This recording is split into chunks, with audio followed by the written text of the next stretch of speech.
Glória a Deus. A paz do Senhor, querida igreja, mais uma vez. Amém. Bênção de Deus, que maravilha podermos nos reunir nesta noite, primeiro domingo de novembro, e dentro do nosso calendário da nossa igreja, hoje nós celebramos a nossa Santa Ceia do mês de novembro, a penúltima Santa Ceia desse ano de 2023.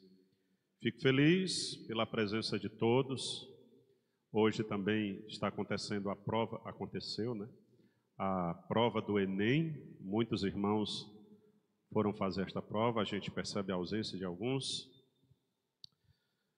Obrigado, Evaldo. Percebemos a ausência de alguns, mas ao mesmo tempo também vemos a casa bem florida, bem bonita para a glória de Deus. E eu queria, neste momento, compartilhar da palavra de Deus com os irmãos, para em seguida nós cearmos a presença de Deus, né? Então eu queria muito que os nossos irmãos tivessem atenção ao momento da palavra, reverência, não é? Para que todos entendamos o que o Espírito deseja falar à sua igreja. Eu agradeço o carinho dos nossos irmãos que nos visitam, você que nos visita pela primeira vez, os nossos irmãos que já nos visitaram outras vezes e estão retornando. Fico feliz pela vida de vocês. Minha irmã Mainardira, está ali ela. Deus abençoe, minha querida. Domingo passado a senhora esteve aqui, né? Eu vi. E hoje de novo. Que bom, que bênção, que maravilha. Vamos à palavra de Deus. Amém? Eu peço que vocês permaneçam sentados mesmos. Eu vou fazer a leitura de um versículo para a abertura da nossa mensagem, da nossa reflexão. E no decorrer da mensagem nós vamos fazer a leitura de outros versículos, de outras passagens bíblicas. Se você desejar marcar na sua Bíblia os versículos, será bom para você, para uma melhor assimilação, aprendizado. Nós vamos ter o auxílio do irmão Caleb aqui na projeção, e à medida que eu for citando as passagens, o irmão Caleb vai colocar aí, exatamente na mesma tradução que eu me utilizo, e fica mais fácil dos irmãos acompanharem. O texto que eu quero ler com a igreja está em Filipenses capítulo 4.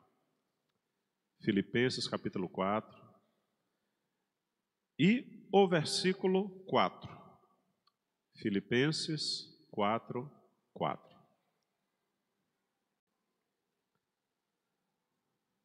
A tradução que eu me utilizo é a NAA, Nova Almeida Atualizada. E nos diz assim a palavra de Deus: alegrem-se sempre no Senhor. Outra vez digo, alegrem-se. Amém? Alegrem-se sempre no Senhor. Outra vez digo, alegrem-se. Eu quero orar com a igreja. Você pode, por poucos instantes, curvar a sua fronte, fechar os seus olhos e orar comigo. Nosso Deus e Pai, nós te agradecemos por esta oportunidade maravilhosa que o Senhor nos dá, a tua igreja reunida. Senhor, o nosso coração transborda de alegria em meio aos louvores entoados. E agora, Senhor, é aquele momento da tua palavra, do teu Espírito Santo nos trazer a revelação da tua palavra. Então fala conosco, Senhor. Meu Deus, dá-me e dá-nos ouvido sensível à tua voz, um coração sensível, Senhor, a tua palavra. Espírito Santo, dai-nos o discernimento, Senhor, da tua palavra aqui nesta noite. Aplica, Senhor, esta palavra ao nosso coração. Assim te pedimos e te agradecemos em nome de Jesus. Quem recebe a palavra de Deus diz: maravilha. Que bênção, que bênção. Meus irmãos, a mensagem que eu desejo trazer traz o título exatamente que está descrito no versículo: alegrai-vos no Senhor. Alegrai-vos no Senhor. Meus irmãos, em dias tão difíceis que nós estamos vivendo, essa guerra aí da Palestina entre Hamas e Israel, a guerra da Rússia e da Ucrânia, terremotos, lugares em que o evangelho é proibido de ser pregado, muitos cristãos sendo assassinados,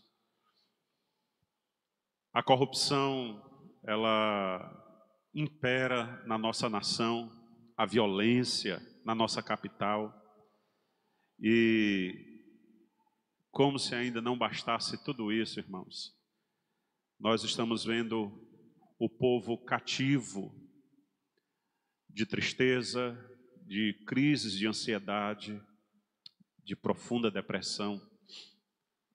Os dias são maus, meus irmãos, e nós não podemos esconder que isso está de fato acontecendo pertinho de nós e até com alguns de nós. Por isso, acredito, creio que, dirigido pelo Espírito Santo, eu trago esta palavra, irmãos, para enfatizar que todos nós devemos olhar e colocar a nossa fé, a nossa confiança e a nossa alegria no Senhor Jesus. Afinal de contas, são palavras do apóstolo Paulo que diz: alegrai-vos sempre no Senhor. É uma ordem, uma exortação para se alegrar.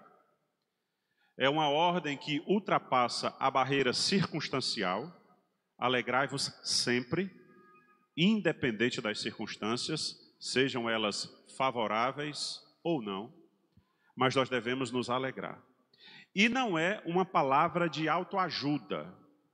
O apóstolo Paulo não está dizendo: se ponha de frente para um espelho e determine apontando o dedo para o espelho, seja uma pessoa alegre. Não, o apóstolo Paulo não está dizendo isso, não é uma palavra de autoajuda.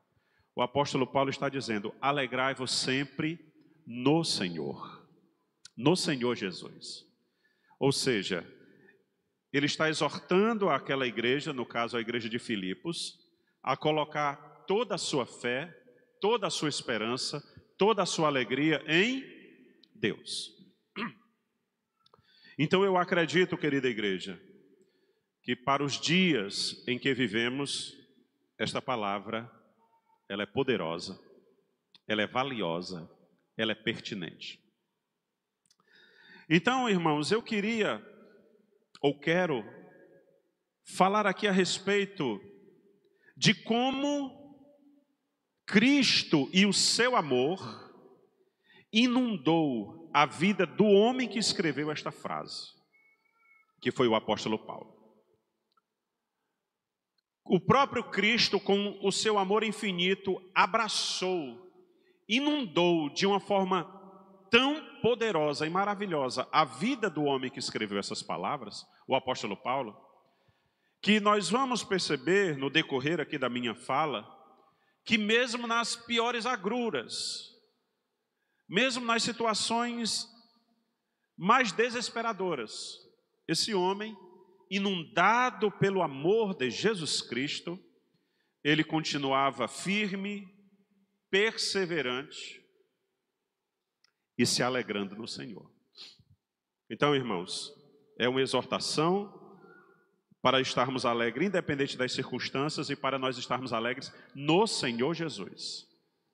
Porque este homem, o apóstolo Paulo, inundado por Cristo e por seu amor, ele conseguiu viver Isso que ele exortou os cristãos de Filipos a viverem. Então, eu queria observar aqui alguns pontos com a igreja, sobre este maravilhoso amor de Cristo, que fazia com que o apóstolo Paulo, independente das circunstâncias, mantivesse uma alegria indizível, até certo ponto inexplicável. Então, em primeiro lugar, o apóstolo Paulo, ele se alegrava, ou ele era um homem alegre em Cristo, porque ele foi resgatado pela graça de Deus. Primeiro ponto que eu digo para a igreja é que a alegria do apóstolo Paulo, ela estava embasada pelo fato de ele ter sido resgatado pela graça de Deus. Quando eu leio Gálatas, capítulo 1, versículo 13 a 16, nos diz o seguinte, o apóstolo Paulo escrevendo para os cristãos da Galácia: vocês ouviram qual foi no passado o meu modo de agir no judaísmo. Como de forma violenta eu, Paulo, perseguia a igreja de Deus e procurava destruí-la, antes de esse homem ser inundado pelo amor de Cristo. Olha como era o seu comportamento. Versículo 14.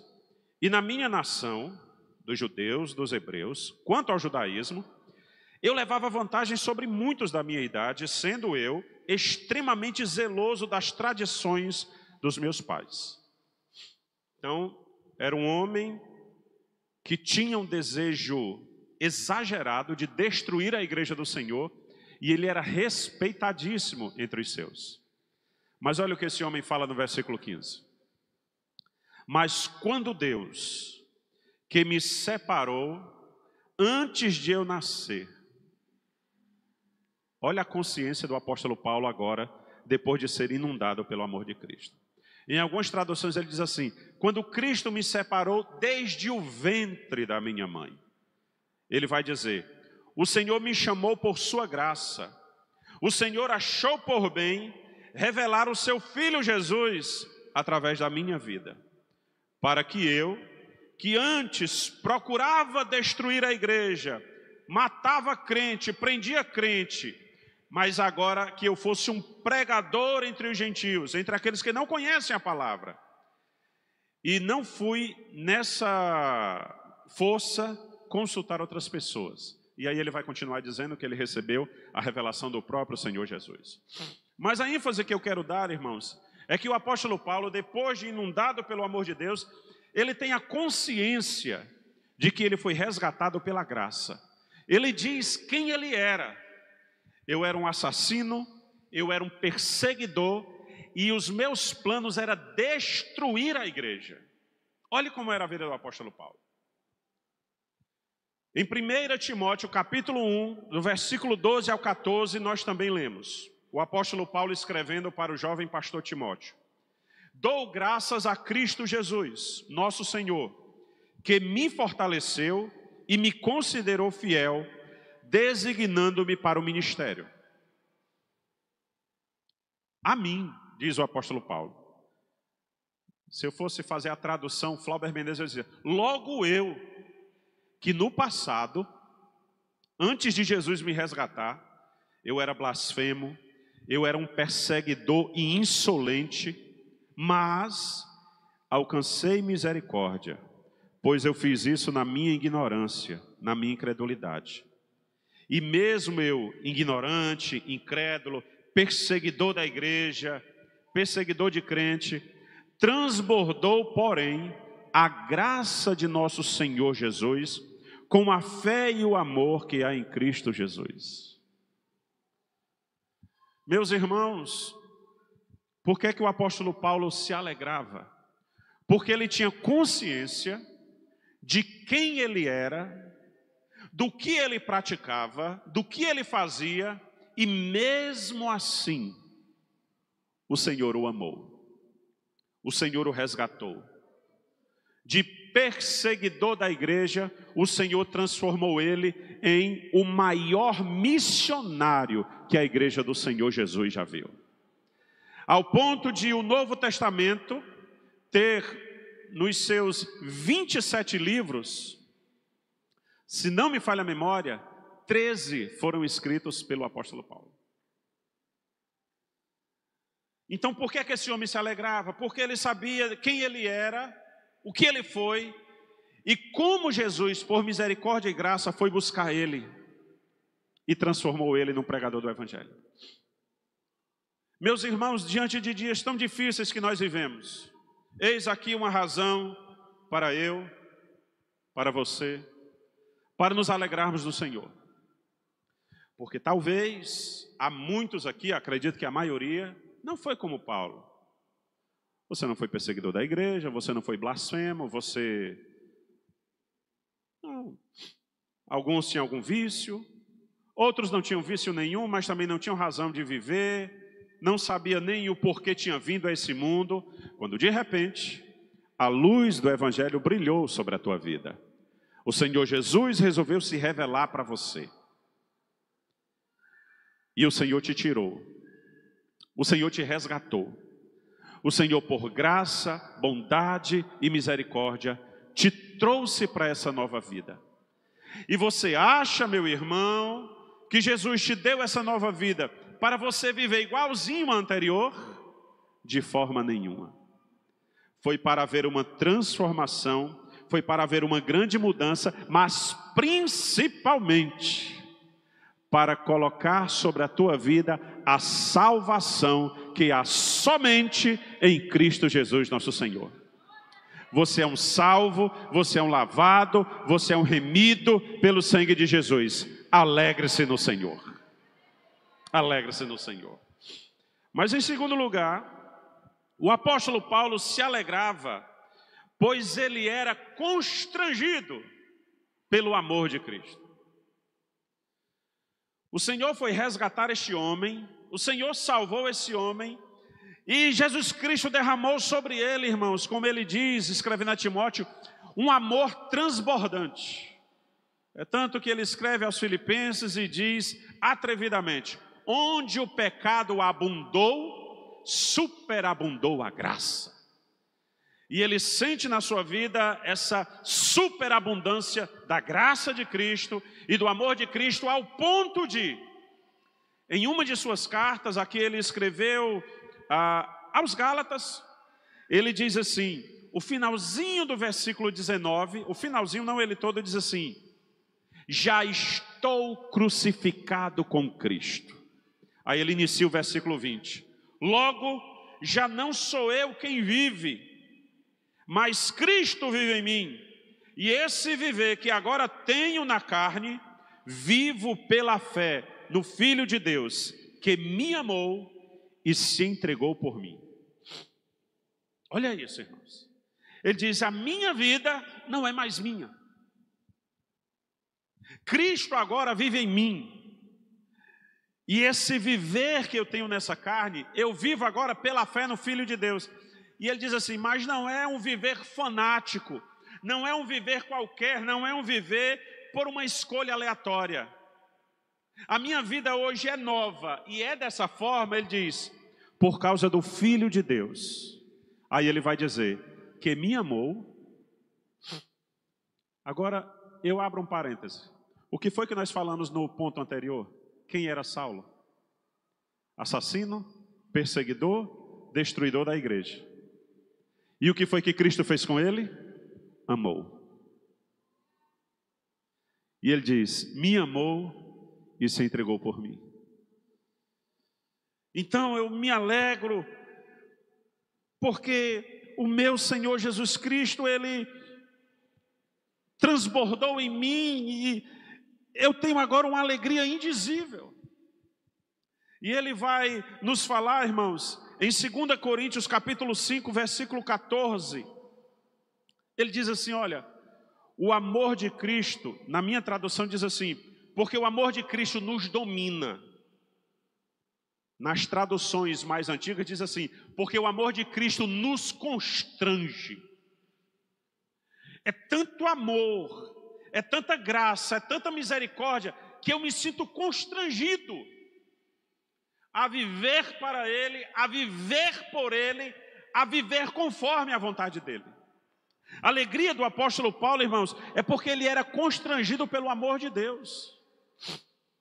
Sabe, irmãos, no nosso vocabulário popular, quando alguém faz algo por nós, além do que nós esperamos, ou muitas vezes quando nós não esperamos, uma pessoa faz um benefício por nós, a gente fica assim, olha, eu não sei nem como agradecer.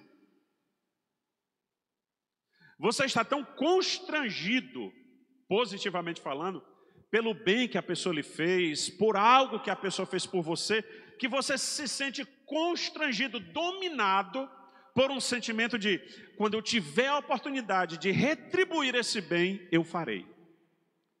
Aí o apóstolo Paulo, irmãos, ele se alegra com esse desejo de retribuir o amor de Cristo sobre a vida dele, o sacrifício de Cristo pela vida dele.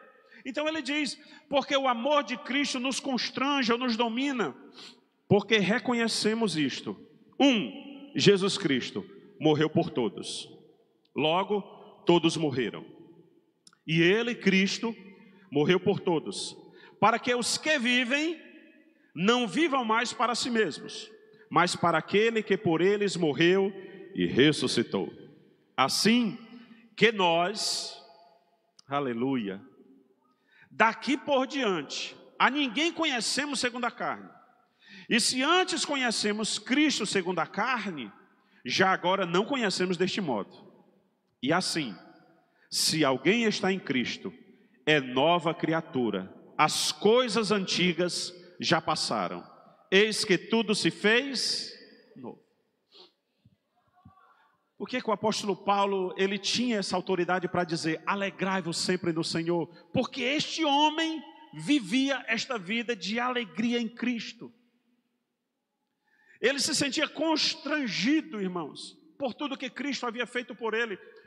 O apóstolo Paulo, quando nós lemos as suas cartas no Novo Testamento, é um homem que, a imagem que nos passa, é que em momento nenhum, momento algum da sua vida, ele esquecia do que Jesus fez por ele. E pelo fato de ele não esquecer, essa chama de alegria, de confiança, de esperança, mantinha-se constantemente acesa. Mantinha-se constantemente acesa. E aí ele se sentia constrangido.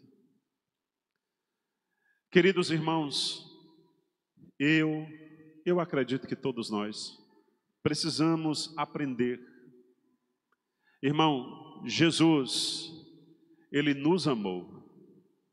Ele se entregou por cada um de nós. Eu posso dizer, Ele se entregou por nós, coletivamente. Mas eu prefiro dizer, Ele se entregou por cada um de nós. Porque o sacrifício de Jesus não é simplesmente assim, bora, vou salvar todo mundo. Não. Ele conhecia o Flauber, ele conhecia o Anderson, ele conhecia o Mauro, ele conhece cada um de nós. Nós lemos no livro do profeta Isaías, no capítulo 49, claro que ele se refere a Israel, mas eu tomo isso como princípio para a minha vida e para a igreja. Ele diz assim, eu tenho vocês gravado nas palmas das minhas mãos. Então, irmãos, vamos nos alegrar no Senhor. Eu sei que há muito motivo para a gente se entristecer. Decepções, violência, tanta coisa, irmãos, que se nós formos elencar aqui, a gente vai sair daqui tudo cabisbaixo e chorando. Mas existe um motivo, irmãos, que ultrapassa todos eles.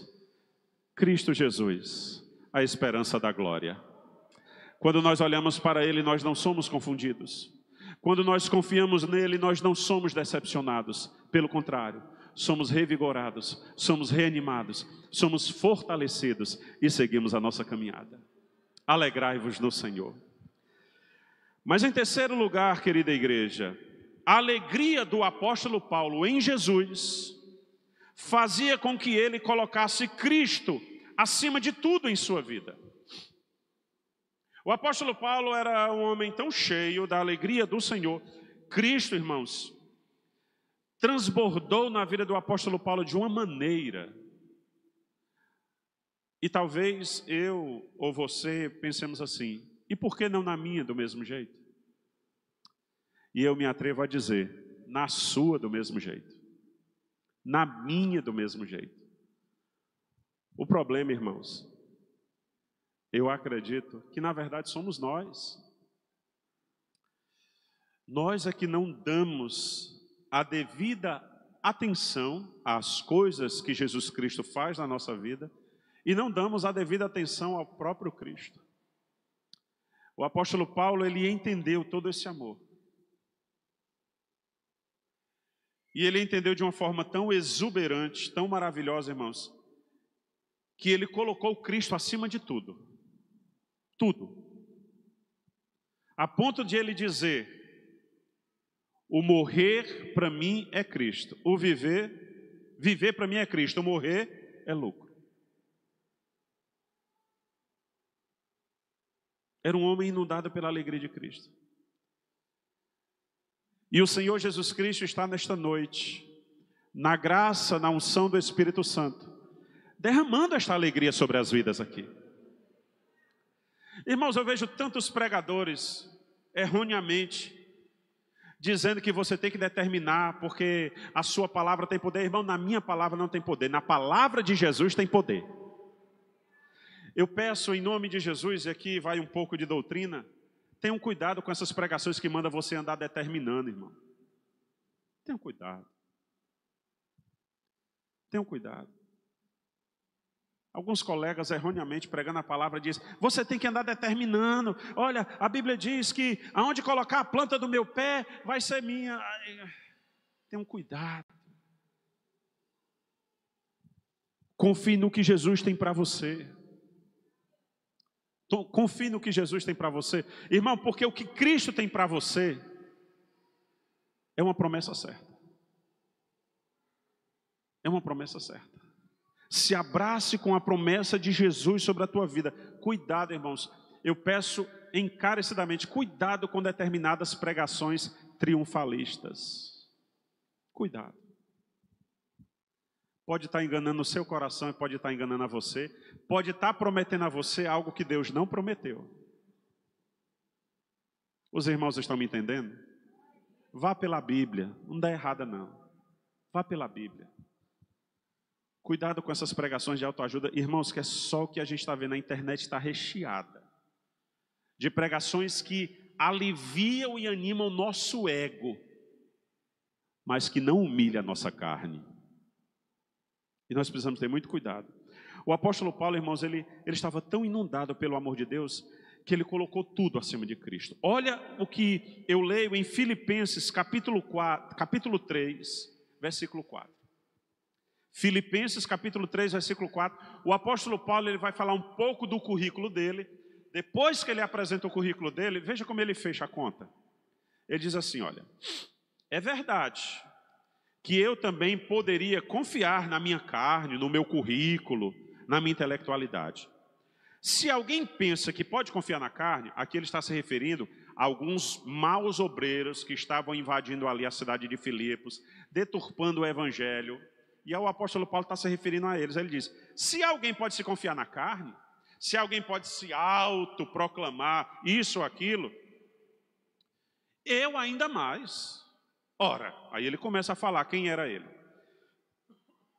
Eu, Paulo, eu fui circuncidado ao 8º dia. Isso para os judeus, irmãos, né? Eu fui circuncidado ao 8º dia. Eu sou da linhagem de Israel. Eu sou da tribo de Benjamim. Sou da tribo de Benjamim. Eu sou hebreu de hebreus. Quanto à lei, eu era fariseu, o partido político mais poderoso da época. Partido político não, desculpem, irmãos. Partido religioso mais poderoso da época. Aí ele diz assim, quanto ao zelo, eu era perseguidor da igreja. Quanto à justiça que há na lei, eu era um homem irrepreensível.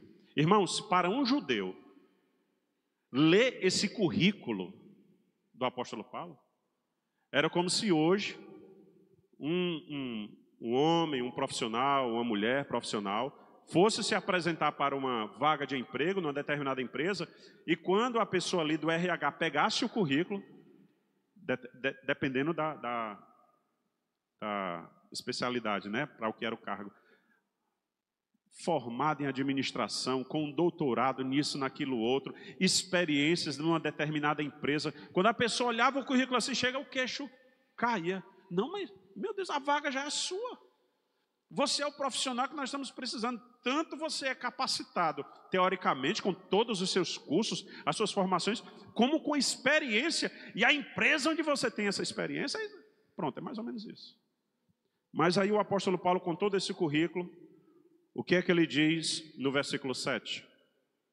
Mas o que para mim era lucro, era grande coisa. Quando eu não conhecia Cristo, isso aqui para mim era tudo mais importante na minha vida. O que para mim era lucro, isto considerei perda. Por causa de quem? Por causa de Cristo. Na verdade, considero tudo como perda, por causa da sublimidade, do conhecimento de Cristo Jesus, meu Senhor. Por causa dele, perdi todas as coisas e as considero como se fosse lixo, para que eu possa ganhar Cristo Jesus. A alegria do apóstolo Paulo, irmãos, Cristo preenchia toda a vida do apóstolo Paulo. Irmãos, sabe por que é que nós sofremos tanto? Porque a maior parte das áreas da nossa vida, elas não estão preenchidas com Jesus. Elas estão preenchidas com os nossos desejos. Desejo de ser reconhecido, desejo de ser elogiado, desejo de conquistar, desejo de ser visto. Pastor, e tem algum pecado nisso? Não. Mas o problema é que, na maioria das vezes, são esses desejos que estão dominando e dirigindo a nossa vida. Mas quando é Cristo a nossa maior alegria, eu esperava tanto a porta de emprego ser aberta naquela empresa, Cristo não deixou. Eu esperava tanto que fosse aquele concurso, Cristo não deixou. Eu esperava tanto que fosse dessa forma, Cristo não deixou. Eu esperava tanto que fosse desse jeito, Cristo não deixou. Aí vocês vão dizer assim, rapaz, mas esse Cristo é ruim, né? Não faz nada que a gente quer. Não é que ele não faça nada que nós queiramos, é que ele faz tudo que é melhor para mim e para você. Ele é onisciente, irmãos. Ele sabe todas as coisas. Nem toda porta que se abre é para o nosso bem. Tem muita porta enganosa se abrindo aí, e tem muitos irmãos entrando e se dando mal, porque não consultam a vontade de Deus. Cristo tem o melhor para mim e para você, mesmo que muitas vezes aconteça comigo e contigo o que aconteceu com Pedro na ocasião do lava-pés, em que o Senhor Jesus Cristo lavava os pés dos discípulos, e quando chegou a vez de Pedro, ele disse, eu não vou permitir que o Senhor lave os meus pés, de forma nenhuma. Cristo conversa, dialoga com Pedro, e Pedro então entende o que Cristo está fazendo. Aliás, ele cede ao que Cristo está fazendo, mas aí o Senhor Jesus Cristo diz assim, Pedro, sabe por que é que você está assim? Porque você não está entendendo o que eu estou fazendo agora, mas você entenderá depois.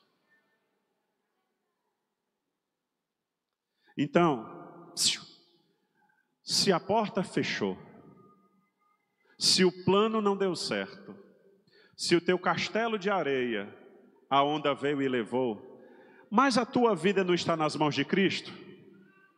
Amém? Então se alegra, mulher de Deus. Se alegra, homem de Deus. Tudo que você prepara para você mesmo, mas que não está dentro da vontade de Deus, isso não vai servir para você. Mas tudo aquilo que você nem pensou, mas que Cristo tem preparado para você, saiba, é o melhor de Deus para a sua vida. Então alegre-se no Senhor e creia que Jesus está cuidando de cada detalhe. Mesmo que aos seus olhos, mesmo que à sua vista pareça que nada está dando certo, pareça que as coisas na verdade estão dando errado, não estão. É Cristo desfazendo para fazer correto, é Cristo desconstruindo para construir de forma sólida, é Cristo cuidando da tua vida. Alegre-se no Senhor, alegre-se no Senhor, alegre-se no Senhor. Em quarto lugar, o apóstolo Paulo era tão inundado, Cristo inundou a vida daquele homem de uma forma tão maravilhosa, que mesmo em meio aos sofrimentos, o apóstolo Paulo mantinha a sua alegria e a sua confiança em Cristo. Não é difícil para a gente, principalmente nos dias de hoje? Querida igreja, me escutem com atenção. O que eu vou falar pode ser muito mal entendido pela maioria. Então preste atenção. Cristo não está preocupado prioritariamente com a sua felicidade. Cristo não está preocupado prioritariamente com a sua felicidade. Cristo está determinado prioritariamente na sua salvação. Como ela vai se dar, eu não lhe dou nenhuma garantia. Alguns, de uma forma tão linda num culto como esse, vem à frente, confessa a Jesus e vive uma vida para Cristo. Outros precisam levar uma queda no caminho de Damasco. Me refiro ao próprio Saulo de Tarso. Mas independente se você está feliz com as circunstâncias ou se você está triste com os acontecimentos, alegre-se no Senhor. Irmãos, o apóstolo Paulo fundou a igreja de Corinto, onde ele escreveu as 1ª e 2ª Coríntios, que na verdade, os estudiosos dizem que a nossa 1ª e 2ª Coríntios, na verdade, são 2ª e 3ª. Porque uma primeira carta que foi escrita à igreja de Corinto se perdeu, nunca foi achada. Mas, na sua 2ª carta aos Coríntios, o que é que acontecia? O apóstolo Paulo fundou aquela igreja, mas apareceram lá uns maus obreiros. Irmãos, isso está infestado em todo canto. E eles começaram a deturpar a imagem do apóstolo Paulo entre os coríntios. De modo que muitos dos irmãos da cidade de Corinto não davam mais nem aí, não reconheciam mais a autoridade, o pastoreio do apóstolo Paulo, não estava mais nem aí para ele. Aí quando o apóstolo Paulo vai escrever a sua 2ª carta, o apóstolo Paulo percebe que alguns desses maus obreiros, irmãos, eles tinham um discurso de vitimismo. Irmãos, eu já sofri tanto pelo evangelho. Ai, eu já passei tanta escassez, mas eu permaneci fiel. Aí fazia um discurso de vitimismo e começou a conquistar os coríntios. Apóstolos somos nós, os maus obreiros, dizendo: nós já sofremos, eu já caí no mar, rodeado de tubarões, mas eu orei e fui salvo. Aí o apóstolo Paulo escreve a sua 2ª carta, 2 Coríntios capítulo 11, versículo 23, ele vai dizer assim, olha: esses homens, eles se dizem ministros de Cristo? Falando como se estivesse fora de mim, afirmo que eu sou ainda mais do que eles. Em trabalhos, muito mais. Em prisões, muito mais. Em açoites, sem medida. Em perigos de morte, muitas vezes. Versículo 24. O apóstolo Paulo começa a contar um pouquinho da história dele. Eu vou relatar aqui só um pouquinho. 5 vezes recebi dos judeus 40 açoites menos 1. Versículo 25. 3 vezes fui açoitado com varas. 1 vez eu fui apedrejado. 3 vezes sofri naufrágio. Fiquei 1 noite e 1 dia boiando em alto mar. Em viagens, muitas vezes. Em perigos de rios, em perigos de assaltantes, em perigos entre os meus compatriotas ou patrícios, em perigos entre os gentios, em perigos na cidade, em perigos no deserto, em perigos no mar, em perigos entre os falsos irmãos, em trabalhos e fadigas, em vigílias muitas vezes, em fome e sede, em jejuns muitas vezes, em frio e nudez.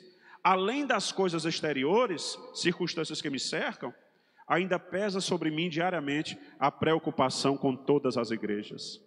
Quem enfraquece, irmãos, que eu também não enfraqueça. Quem se escandaliza, irmãos, que eu também não fique indignado. Se tenho de me gloriar, vou me gloriar no que diz respeito à minha fraqueza. Olha um pouco do currículo de sofrimento do apóstolo Paulo em nome de Cristo. Mas como é que esse homem se mantinha? Filipenses capítulo 4, versículo 13. Posso todas as coisas naquele que me fortalece. Você acha, quem me ouve diz amém. Você acha que Jesus Cristo não está a par da tua dor, do teu sofrimento, das tuas preocupações, das tuas emoções? Nós lemos aqui que o apóstolo Paulo falou que sofreu 3 naufrágios. Em um deles, ele mesmo diz que um anjo do Senhor apareceu a ele e diz: ó Paulo, deixa eu te dizer uma coisa. Do mesmo jeito que tu pregou a minha palavra em Jerusalém, tu vai pregar a minha palavra em Roma. Esse navio vai afundar, mas vocês tudo vão escapar nos destroços. Por que o anjo não chegou e disse que o navio não ia afundar? Deus não tinha poder para fazer isso? Sim ou não? Mas, irmãos, e aqui eu não tenho uma explicação lógica. Se você me perguntar, eu não sei. E eu acredito que pregador nenhum sabe. Nós não entendemos por que Deus nos permite muitas vezes passar por situações que nós muitas vezes não entendemos. Como é que Deus diz que quer que eu pregue lá em Roma e o navio afunda? Como é que Deus chama os discípulos dessa margem para chegar lá na outra, mas no meio do caminho tem uma tempestade quase afundando o barco? Eu não sei o porquê, mas pela fé, irmãos, eu compreendo que Deus nos desafia a confiar que Ele é que está no controle. E que, independente das dores, das lutas, das incompreensões que nós estamos enfrentando, nós devemos olhar para Ele, autor e consumador da nossa fé. O apóstolo Paulo, independente dos muitos sofrimentos, ele continuava se alegrando no Senhor. Ele dizia: alegrai-vos sempre no Senhor. Então eu convido você, irmãos, a se juntar a mim, a nós olharmos para o nosso Senhor Jesus e nos alegrarmos nele. E nos alegrarmos nele. Nos alegrarmos nele significa a gente confiar que ele está no controle. Eu não estou entendendo o que está acontecendo. Está doendo muito. Está maltratando muito. Quando eu penso que não vou aguentar mais, piora. Mas eu sei que o meu Redentor vive. Mas eu sei que o meu Redentor vive. E por fim disso tudo, Ele se levantará. Alegrar-se no Senhor é confiar na mão poderosa de Deus agindo por nós, mesmo que as circunstâncias pareçam contrárias. Irmãos, nós vibramos tanto naquela época que o irmão Lázaro lançou aquela música, né? Vai passando pela prova e dando glória a Deus. Eu acho que a gente se alegrava mais por conta do ritmo, né? O ritmo fazia a gente se alegrar. Eu vou passando pela prova, dando glória a Deus. Aí os irmãos faziam o eco, ó. Muitos não tinham nem noção do que estava dizendo, né, irmão?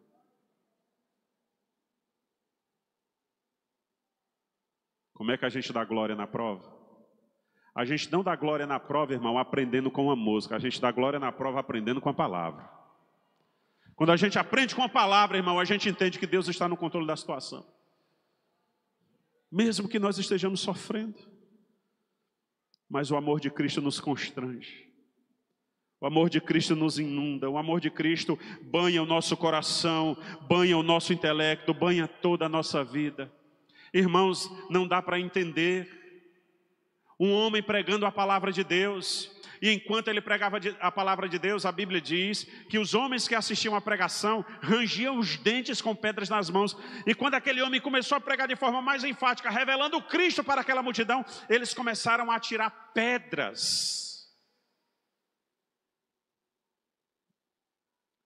Quando começaram a tirar pedras, aquele homem disse assim: eis que vejo os céus abertos.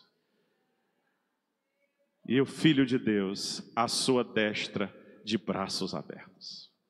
Estevão, aí a Bíblia diz, enquanto eles apedrejavam Estevão orava por eles.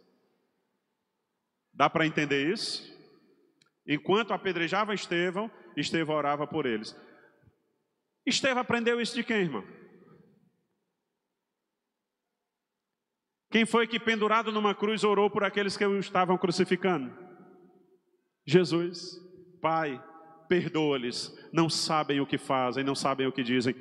O jovem Estevão, quando estava sendo apedrejado até a morte, ele dizia: Pai, não lhes impute este pecado.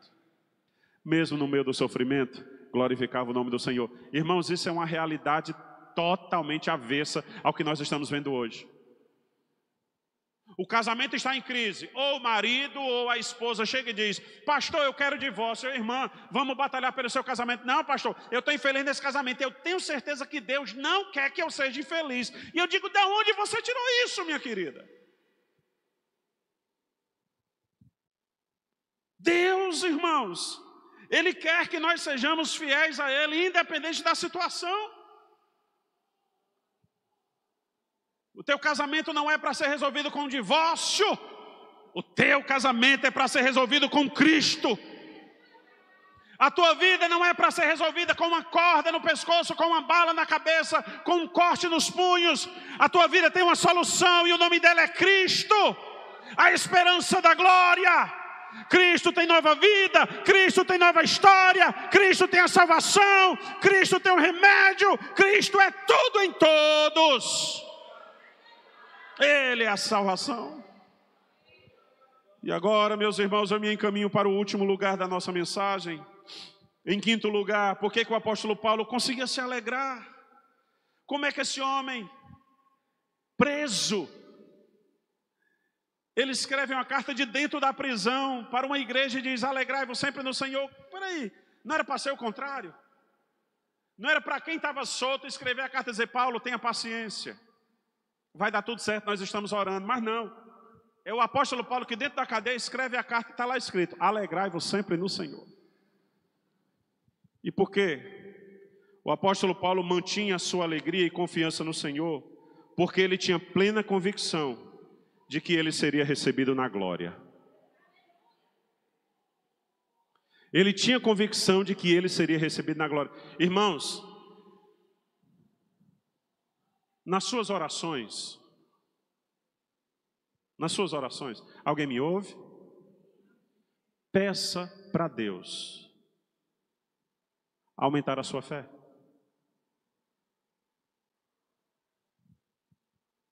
Peça para Deus aumentar a sua fé. Cristo não disse que tudo é possível ao que crê? A fé não é um dom de Deus? Peça para... Aquele pai do menino endemoniado não pediu a Jesus: Senhor, aumenta a minha fé? Porque ele disse para Jesus, né? Senhor, já levei por discípulo, não conseguiram resolver. Senhor, se tu pode alguma coisa, me ajuda. Cristo disse: foi o que você disse? Não, se o Senhor pode resolver esse problema, pelo amor de Deus, não sei mais o que fazer. Ele: se tu podes, tudo é possível que crê. Irmãos, o apóstolo Paulo tinha convicção de que ele iria para a glória. Às vezes, irmãos, a gente fala até brincando, a nossa escatologia que nós pregamos na nossa igreja. Nós cremos no arrebatamento da igreja. E às vezes a gente até numa roda de irmãos, brincando, aquela coisa: a pessoa se arrebata, se a trombeta fosse agora que tocasse. Aí bem 2 ou 3 irmãos assim: Ave Maria, pelo amor de Deus, agora não. Por que agora não? Porque eu ainda preciso me preparar. Nós precisamos ter a convicção, irmãos, de onde nós vamos morar. O apóstolo Paulo, escrevendo sua última carta, Agora ele está preso e dali ele sairia para o martírio. 2 Timóteo capítulo 4, a sua última carta, ele diz assim: quanto a mim, já estou sendo oferecido por libação e o tempo da minha partida chegou. Combati o bom combate, completei a carreira, guardei a minha fé. Desde agora me está guardada a coroa da justiça, que o Senhor reto juiz me dará naquele dia, e não somente a mim, mas a todos que amam a sua vinda. Olha isso, ele diz: a minha coroa está guardada, a minha coroa está guardada, a minha coroa de justiça está guardada, está reservada. Estou só esperando o momento de eu chegar lá e receber a minha coroa de justiça. Ele diz assim: não está guardado só a minha não, está guardada a de todos vocês. A coroa de vocês, a coroa de justiça está guardada. Ele escreve, irmãos, aos Filipenses no capítulo 13, no versículo 20, ele diz: a nossa pátria não está, pois a nossa pátria está nos céus, de onde também aguardamos o Salvador, o Senhor Jesus, o qual transformará o nosso corpo de humilhação para ser igual ao corpo da sua glória, segundo a eficácia do seu poder que ele tem de até subordinar a si todas as coisas. Todas as coisas. Irmãos, nós não aceitamos Jesus para quando a gente for fazer uma entrevista de emprego a gente dizer: eu não bebo, eu não fumo, eu sou crente. Não foi para isso, não. A gente aceitou Jesus, irmãos, para ir morar no céu. Irmãos, por que o apóstolo Paulo era simplesmente esse homem, vou usar esse termo, invencível? Porque ele dizia: morrer para mim é estar com Cristo. Ele tinha o amor de Deus tão envolvido na vida dele. Irmãos, eu vou repetir o que eu disse há poucos minutos atrás.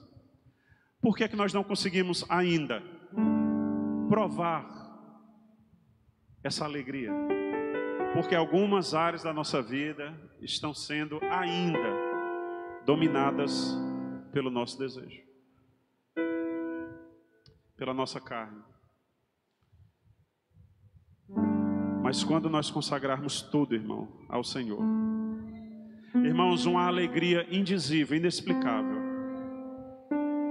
vai inundar o nosso ser, vai inundar o nosso coração, de forma que, quando alguém te apedrejar, você vai orar. Quando alguém te fizer o mal, você vai orar.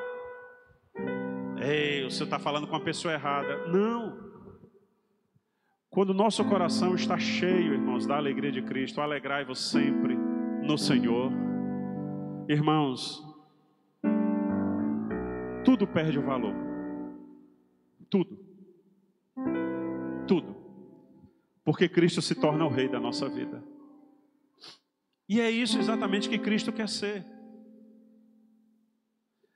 O profeta Isaías, usado pelo Espírito Santo, Isaías 45, versículo 22, olhai para mim e sereis salvos, vós, todos os moradores da terra. O que ele estava querendo dizer? Se vocês de fato olharem para mim, entregando tudo, confiando, eu tenho uma solução, eu tenho um remédio, eu tenho a cura, eu tenho tudo que você precisa, eu tenho tudo que você necessita. Entrega os teus caminhos ao Senhor, confia nele, e o mais Ele fará. Eu convido a amada igreja a se colocar de pé em nome de Jesus.